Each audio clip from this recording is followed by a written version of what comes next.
பூதத்தாழ்வார் சொல்றாரு. யாரா அவரு? ஞானத்தமிழ் புரிந்த நான்கிறார்ல அவர். நண்பு உருகி ஞானச் சுடர் விளக்கு ஏற்றினேன் நாரணர்க்கு ஞானத்தமிழ் புரிந்த நான். அந்த விளக்கேற்றனா திரி வேணும் இல்ல?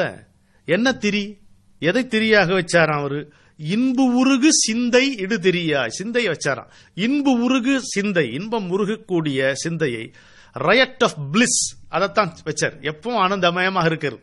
ரயட் ஆஃப் பிளிஸ் சொல்றாங்க. அந்த இன்பு உருகு சிந்தை இடு திரியாய் வச்சாராம். சரி, விளக்கு வச்சுட்டார், சுடர் வச்சுட்டாரு. அதுக்கு திரி. அப்ப நெய்யினா ஆர்வமே நெய்யாக. அவனை காண வேண்டும். அவனை காணும் வரை நான் தீரக்கூடாது. தெரிந்தும் தெரியாத தேந்துளியே நான் தீர்முன் நேரில் வா என் உயிரே என்று பக்தர்கள் அழைப்பது போல ஆர்வமே நெய்யாக.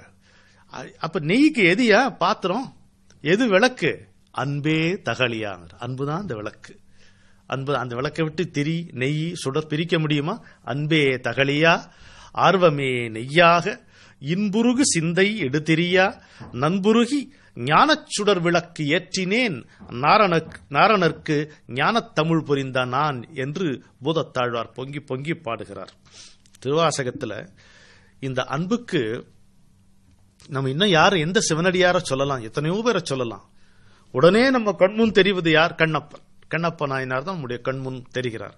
அவரை மாணிக்க வாசகர் படம் பிடித்து நமக்கு காட்டுகிறார். பாருங்க எப்படின்னா, கண்ணப்பன் ஒப்பதோர் அன்பு இன்மை கண்டபின் என்னப்பன் என் ஒப்பில் என்னையும் ஆட்கொண்டு அருளி வண்ணம் பணித்து என்னை வாவென்ற வான்கருணை கண்ணப்பன் நீற்றுக்கே சென்றுதாய் கோத்தும்பின்னு சொல்றார். அதாவது கண்ணப்பன், அது இனிமே ஒருத்தர் அந்த மாதிரி அன்பு செய்ய முடியாதுங்கிறார். கண்ணப்பன் ஒப்பதோர் அன்பு இன்மை கண்டபின்கிறார். இனி ஒருவன் இறைவனிடம் இப்படி அன்பு செலுத்தவே முடியாது. அப்படி கண்ணப்பன் அன்பு செலுத்தி இருக்கிறார் இறைவன் மேல். கண்ணப்பன் ஒப்பதோர் அன்பின்மை கண்டபின். அப்போ என் அப்பன் என் ஒப்பில் எதுக்குமே எவனுக்குமே ஈடு இல்லை, எவனுக்குமே நான் சமானம் இல்லை, நான் ஒரு பொருட்டே இல்லை. அப்படி இருக்கக்கூடிய என்னையும் ஆட்கொண்டு அருளி வண்ணம் பணித்து எனக்கு ஒரு வழி காட்டுறான். பரவாயில்ல, இப்படி வா, இப்படி நட, இப்படி இரு, இப்படி உட்காந்து சரியா போயிட்டு கவலைப்படாது, இப்படி இரு, இதை சாப்பிடு, இதை செய்யாது, ஒரு வண்ணம் பணித்து இப்போ அவனே அந்த பாதையை காட்டி வா, அங்கே போய் நிக்கிறான். இலக்காகவும் அவனை நிக்கிறான். நின்னு வா என்ற வான் கருணை கண்ணப்பன் நீற்றுக்கே சென்றுதாய் கோத்தும்பி அப்படிங்கிறார். இப்ப கண்ணப்பன் எதையும் தனக்காக கேட்கவில்லை. என்ன வரமா கேட்டார் கண்ணப்பன்? கொஞ்சம் யோசிச்சு பாருங்க. இந்த கதையில ஏதாவது ஒண்ணு கேட்டார். நீ சாப்பிடலையே, நீ குளிக்கலையே, நீ கேட்பாரற்று கிடக்கிறே என்ற அந்த ஒரு தாயனைய கருணை தான் அவருக்கு இருந்ததே தவிர, நீ எனக்கு அதை கொடு, நீ எதை கொடு கேட்கலையே. கண்ணப்பன் எதையும் தனக்காக கேட்கவில்லை. மாறாக தன்னிடம் இருந்த அனைத்தையுமே அவன் வழங்கினான்.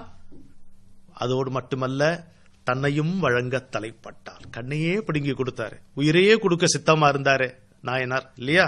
கண்ணப்பன் எதையும் தனக்காக கேட்கவில்லை. தன்னிடம் இருந்த அனைத்தையும் அப்படியே யோசிக்காமல் வழங்குகிறார். தன்னையே முழுதும் வழங்க, தன் உயிரையே பெயர் தடுத்து சிவனுக்கு அர்ப்பணிக்க தயாராக இருந்தார் கண்ணப்ப நாயனார். இதுதான் அன்பினுடைய உச்சம். இது அதனுடைய அதற்காக அவருக்கு என்ன கிடைத்ததுங்கிறது சிவனே கிடைத்தார். அவருக்கு கண்ணப்பனுக்கு என்ன கிடைத்தார்னு என்ன கிடைக்கும்? கண்ணப்பனுக்கு என்ன கிடைக்கும்? சொர்க்கமா, மாட மாளிகையா, அரண்மனையா, அடியாட்களா? இந்த அர்ப்பங்களா கண்ணப்பனுடைய அன்புக்கு கிடைக்கும்? கண்ணப்பனுடைய அன்புக்கு நிகர் ஒன்றே ஒன்று, அது சிவம். அந்த சிவம் அப்படியே வந்து அவரை தடுத்தாட்கொண்டது, தழுவி கொண்டது, வாரி கட்டி கொண்டது அப்படின்னு சொல்லலாம். அப்ப என்ன ஆகிறது? இந்த அன்பு, அன்பே சிவம் என்று திருமூலர் சொல்லும் பொழுது இந்த அன்பு நம்மை உயர்த்துகிறது. ரொம்ப மலினப்பட்டு கிடக்கின்ற, ரொம்ப கீழ்நிலையில் இருந்தாலும் நம்மை மெல்ல மெல்ல அது உயர்த்துகிறது. சரி, மேன்மைகளை பெறுவதற்கான பக்குவத்தை, தகுதியை நமக்கு தருகிறது. மேக்ஸ் யூ டிசர்வ் அப்படிம்பாங்க. நல்ல குருமார்கள் அப்படிதான் சொல்லுவாங்க. ஒரு விஷயம் நமக்கு நல்லது நடக்கலைன்னா என்ன பண்ணி, அந்த கோயிலுக்கு போய் அதை செய்துட்டு வா, நீ இந்த ஒரு 5 பேருக்கு போய் சாப்பாடு போட்டுட்டு வான்ட்டு ஏதோ ஒரு விதத்தில் நமக்கு ஒரு தகுதியை ஏற்படுத்தி அப்புறம் நமக்கு ஒரு வரம் அல்லது ஒரு நலம் என்பது வழங்கப்படும். ஆக அன்பு மிகவும் கீழான நிலையில் இருந்து மெல்ல மெல்ல மெல்ல மெல்ல நம்மை மேலே ஏற்றுகிறது. மேலே ஏற்றி மேலும் மேன்மைகளை பெறுவதற்கு ஏதுவான தகுதிகளை நமக்கு வழங்குகிறது, தரத்தை நமக்கு ஊட்டுகிறது. It makes you deserve and then get it அப்படிம்பாங்க. அது மாதிரி அந்த தகுதி, அந்த தரத்தை அது நமக்கு வழங்குகிறது. இப்போ ஒன்று வரம்பு, வரம்பு லிமிடேஷன். இதுல நம்ம மாட்டிட்டு இருக்கோம். அதற்கு பிறகு இந்த வரம்பை தாண்டுவது. கண்ணப்பருடைய உதாரணத்தை எடுத்துக்கங்க. கண்ணு எல்லாம் இருக்கு, அதாவது அங்கங்க இருந்தா அது ஒரு வரம்பு தானே. கண் தான் இருக்கக்கூடிய இடத்தில் இருப்பது வரம்பு, அது ஒரு லிமிடேஷன். அந்த வரம்பு பாதுகாப்பான வரம்பு தானே. கண் இங்கே இருக்கும், இங்கதானே இருக்கணும், அது ஒரு வரம்பு. அடுத்து என்ன ஆகிறது? இந்த வரம்பை மீற வைக்கிறது அன்பு. இந்த வரம்பை தாண்ட வைக்கிறது. வரம்பு மீறின அத்துமீறி போதல் அந்த பொருளில் இல்ல, இந்த வரம்பை தாண்ட வைக்கிறது, உயர வைக்கிறது, இந்த கண்ணையே எடுத்து கொடுக்க வைக்கிறது. அதுக்கு பிறகு என்ன ஆகிறது? எதையும் பெறக்கூடிய தகுதியை அவருக்கு கொடுக்க, சிவனையே பெறக்கூடிய தகுதியை அவருக்கு கொடுக்கிறது. ஒன்று வரம்பு, இன்னொன்று அந்த வரம்பை தாண்டி செல்லுதல். அதற்கு பிறகு வரம்பின்மையை தன்னுடைய வரம்புக்குள் உட்படுத்திக் கொள்ளுதல். எது வரம்பின்மை?